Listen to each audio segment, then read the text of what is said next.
First, I want to say shout out to Benedictine Truth. I watch a lot of his videos, and he's speaking some real stuff. About this world and this matrix that we're in, and I find it very interesting. So shout out to him. Now I want to talk about how in this world today, there's so much pressure for everybody to conform. There's so much pressure for you to be like everybody else, to be in a matrix that's makeshift, that's on some fake ish. You have so many people out there with different types of dreams, different types of ambitions, different types of perspectives of seeing the world. Yeah, we all have to be molded. We all have to be folded. We all have to be perfectly crafted to be subordinate to a system that doesn't give a damn about us. A system in which the rich devour the poor, the rich stand tall, and they don't care about what you're going through personally, emotionally, physically. They don't care. Look at the world you're living in. And one of the things that I dislike is when you have prisoners of this world, the masses, the sheeple, they're the same ones that talk about, oh yeah, we need freedom, we need this, we need that. But they're the same ones that help uphold the system. They go and get the vaxy with the Krabby Patty.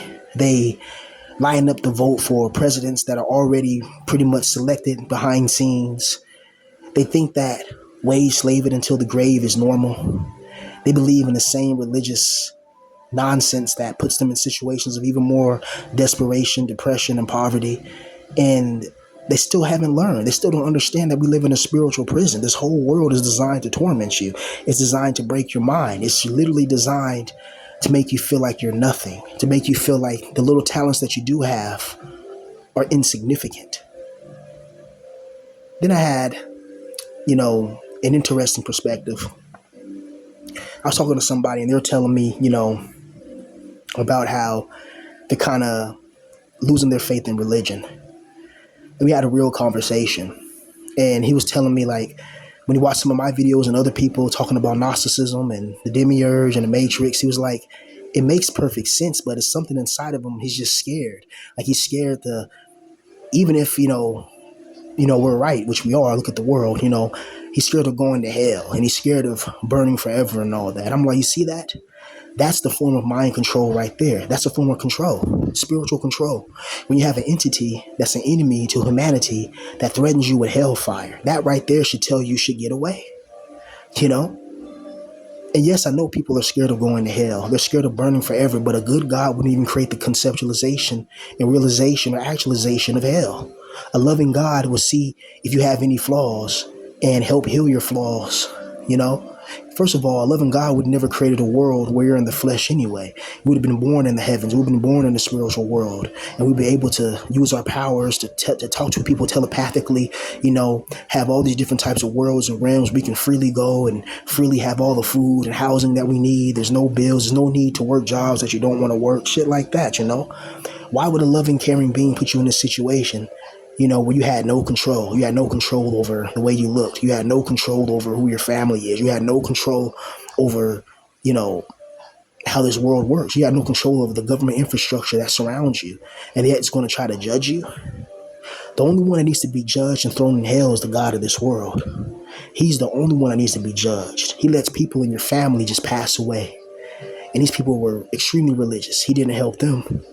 He had the power to help them, but he let them just pass away anyway, knowing that's going to affect you mentally, emotionally, and psychologically, but he doesn't care. This God will let you be homeless. You could be a good person, not minding your business. You could be minding your business on the internet, just minding your business, just making a little YouTube channel, and this God will make it so he can have family members find your channel and watch you and stalk you and watch all your videos and act like they're not watching when they watch everything you post. He can have random people who you've never met before, want to dox you and troll you and shit like that. People that you've never met, but people that didn't even know you existed, that somehow became magically addicted to your voice, addicted to your face, addicted to you. And you're like, who are these people? That they treat you like you're a micro celebrity. That's not normal. That's not just random happenings of the universe. That's something that was intentional, something that happened on purpose.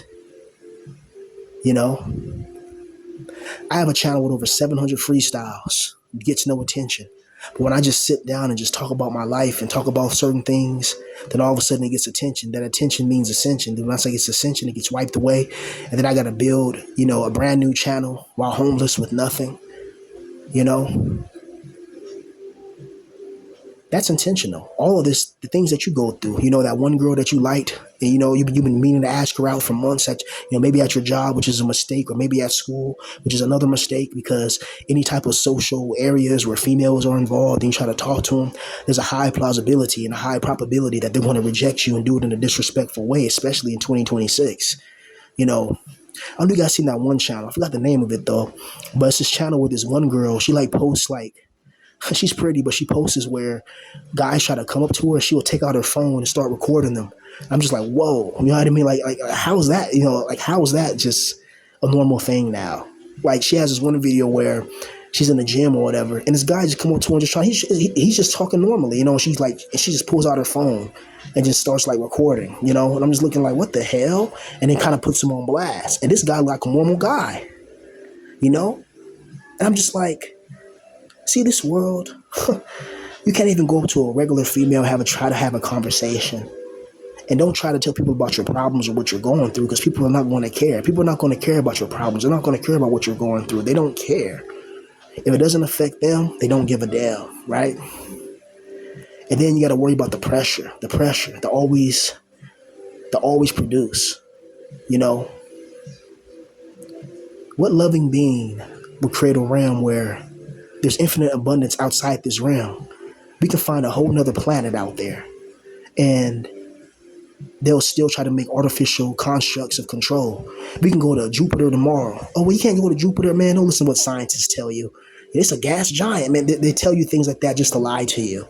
They probably already got bases and cities and all type of infrastructure there. They tell you all this stuff. You've never been to Jupiter.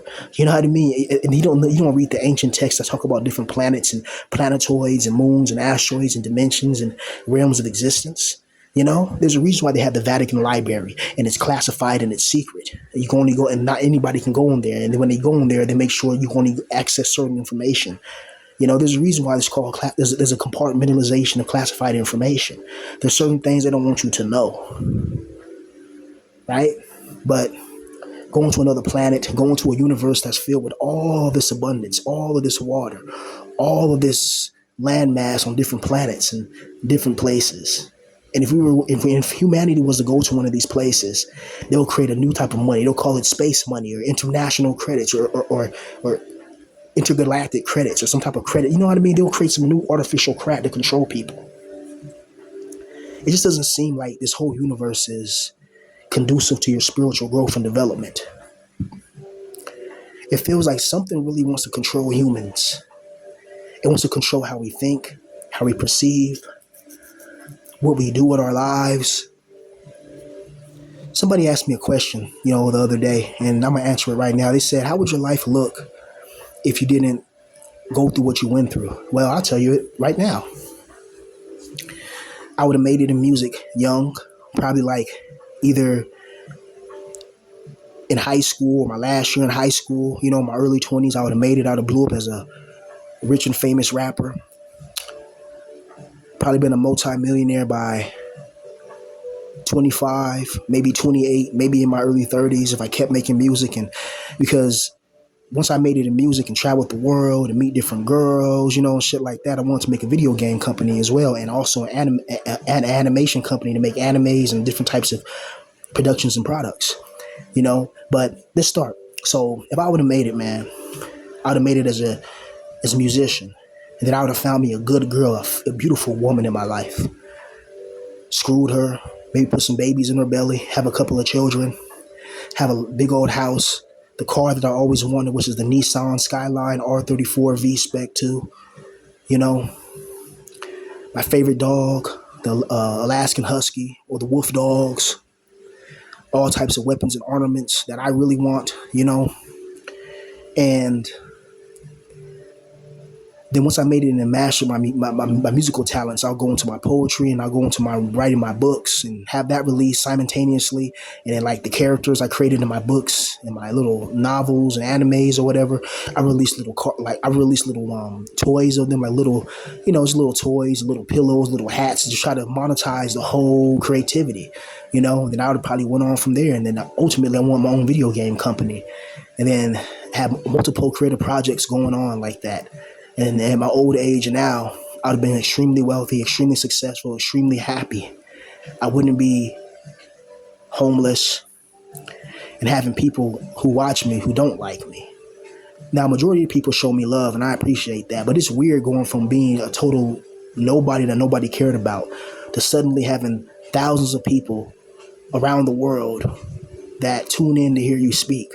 And I'm just speaking from my soul. I'm speaking from my heart. There's no filter. And that's what got me doxxed in the first place, because I told the truth. I didn't lie.